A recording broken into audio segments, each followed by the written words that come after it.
Te voy a decir algo que probablemente nadie te dijo así de directo. La mayoría de las mentiras no se detectan por lo que alguien dice, sino por cómo lo dice. Me refiero a patrones reales documentados que la psicología lleva décadas estudiando. Porque mira, todos mentimos en algún punto.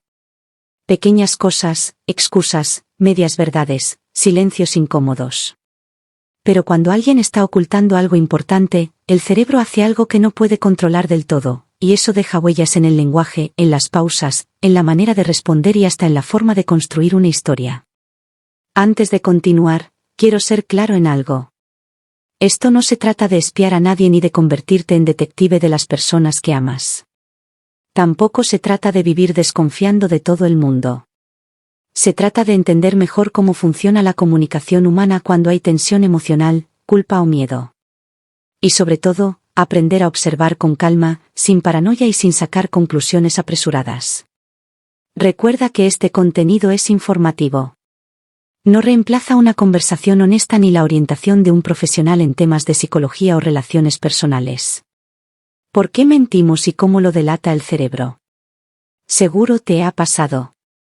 Alguien te responde algo y, aunque las palabras parecen normales, algo dentro de ti dice, espera, eso no sonó bien. No es magia. Tu cerebro es increíblemente bueno detectando inconsistencias emocionales antes de que tú las proceses conscientemente. A veces notas un cambio de tono, una pausa demasiado larga, una respuesta demasiado rápida o una reacción que simplemente no encaja con la situación.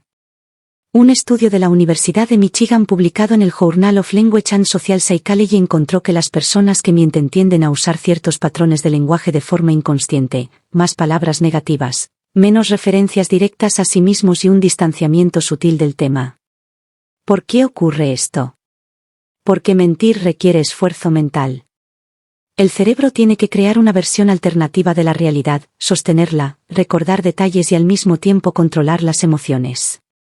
Todo eso genera estrés cognitivo y ese estrés se filtra en la forma de hablar. Y aquí viene algo interesante. ¿Por qué me preguntarías eso? Cuando alguien responde una pregunta con otra pregunta, muchas veces está comprando tiempo.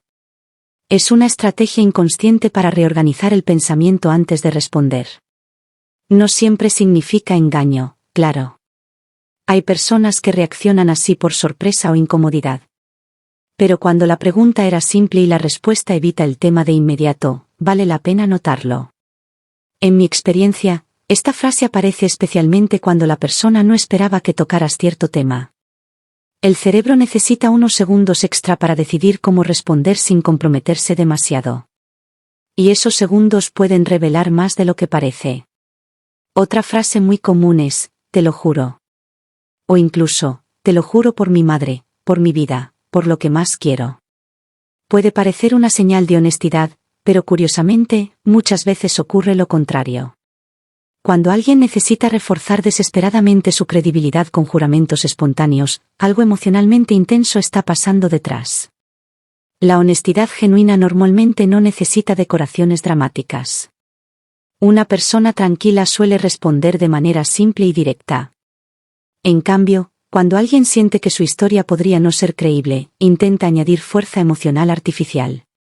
El Dr. Paul Ekman, uno de los mayores referentes en el estudio de microexpresiones y detección de engaño, explica que el exceso de marcadores de credibilidad como, créeme, de verdad, te juro o honestamente, aparece frecuentemente en entrevistas donde existe engaño o manipulación emocional.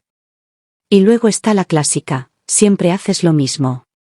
Me acusas de todo. Aquí entramos en un terreno muy importante. Hay algo que los psicólogos llaman deflexión. Es cuando una persona mueve la conversación del tema incómodo hacia tu comportamiento. En vez de responder la pregunta, cambia el foco hacia cómo preguntaste, tu tono, tu actitud o tu desconfianza. Lo interesante es que muchas personas confunden esto con sensibilidad emocional genuina. Y sí, a veces puede serlo. Pero otras veces funciona como una estrategia inconsciente para evitar responder directamente. Porque mientras ahora discuten sobre tu actitud, el tema original desaparece. Y aquí pasa algo curioso. Cuanto más emocional se vuelve la discusión, menos espacio queda para la verdad. La conversación deja de tratar sobre hechos y empieza a tratar sobre emociones, reproches y culpas. Y eso muchas veces beneficia a quien quiere escapar de una respuesta concreta. Ahora hablemos de algo que casi nadie nota, los detalles excesivos. Preguntas algo simple y recibes una historia completa. Fui al gimnasio, luego pasé al supermercado, me encontré a Marcos, después me tomé un café porque empezó a llover, luego había tráfico, el celular se me descargó. Y tú piensas, solo pregunté dónde estabas. Esto tiene explicación psicológica. Algunas personas que mienten sobrecargan su historia de detalles irrelevantes para hacerla sonar más auténtica. El psicólogo Albert Brigg, especialista en detección de engaño de la Universidad de Portsmouth, habla de algo llamado sobrejustificación narrativa. Básicamente, cuando una historia tiene demasiados adornos innecesarios, a veces el cerebro está intentando compensar la falta de verdad emocional con exceso de información. Porque creemos que las historias reales deben sonar complejas y detalladas. Entonces, quien miente intenta construir una escena cinematográfica llena de elementos que hagan la historia más convincente. El problema es que muchas veces el exceso termina sonando artificial.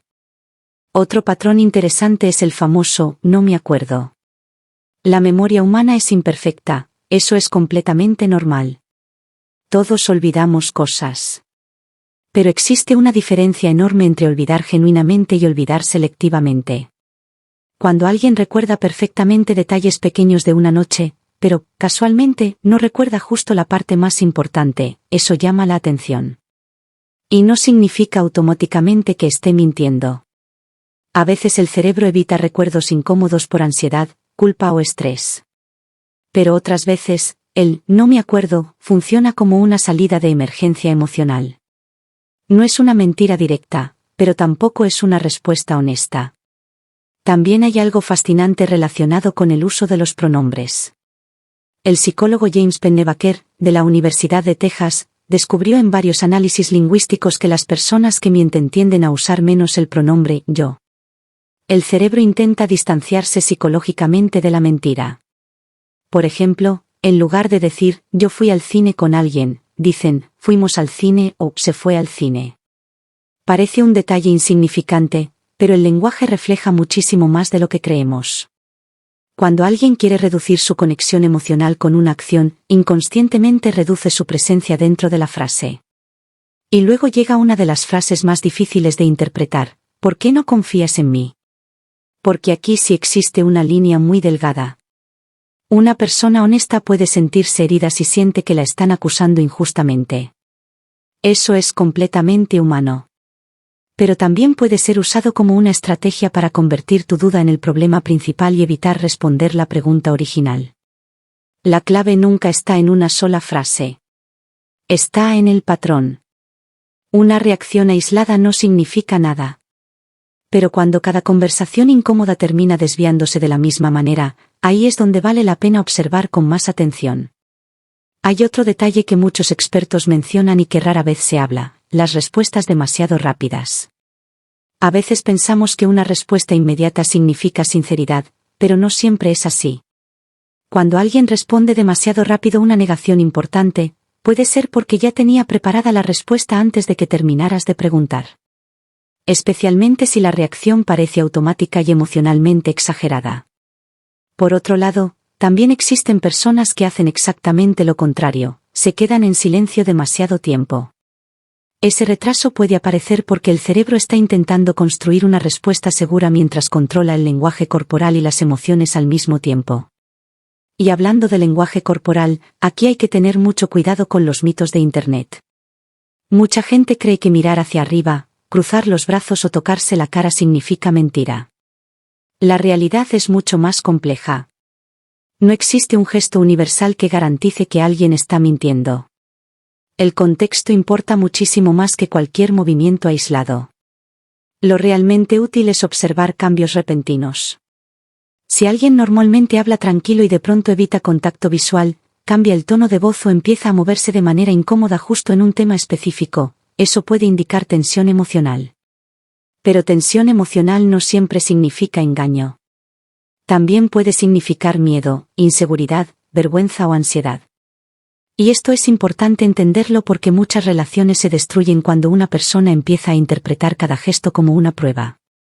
La obsesión por detectar mentiras puede terminar creando exactamente el problema que intentabas evitar: distancia emocional. Lo interesante de aprender estos patrones no es convertirte en alguien desconfiado. Es desarrollar más conciencia sobre cómo nos comunicamos los seres humanos cuando sentimos presión emocional. Porque incluso tú probablemente has usado algunas de estas frases sin darte cuenta. Todos lo hacemos. A veces mentimos para evitar conflictos. Otras veces para proteger nuestra imagen. A veces porque no sabemos cómo decir la verdad sin lastimar a alguien. Y otras simplemente porque tenemos miedo de las consecuencias. Pero al final, las relaciones no suelen romperse solo por una mentira puntual. Se rompen por la distancia emocional que aparece cuando dos personas dejan de sentirse seguras para hablar con honestidad. Cuando las conversaciones se llenan de defensas, evasiones y sospechas constantes, la conexión empieza a desgastarse lentamente. Por eso, quizás la lección más importante de todo esto no sea aprender a atrapar a alguien. Tal vez sea aprender a crear conversaciones donde la verdad pueda aparecer sin miedo. Escuchar más. Reaccionar menos. Preguntar desde la calma y no desde el ataque. Porque muchas veces la gente no dice la verdad no porque sea malvada, sino porque teme ser juzgada, rechazada o perder algo importante. Y entender eso cambia completamente la manera en la que observas a los demás.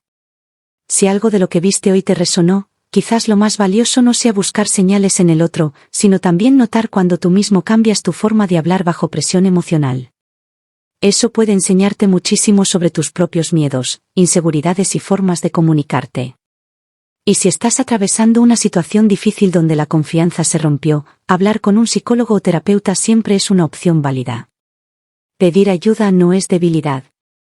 A veces una conversación guiada puede evitar meses de dolor, malos entendidos y distancia emocional.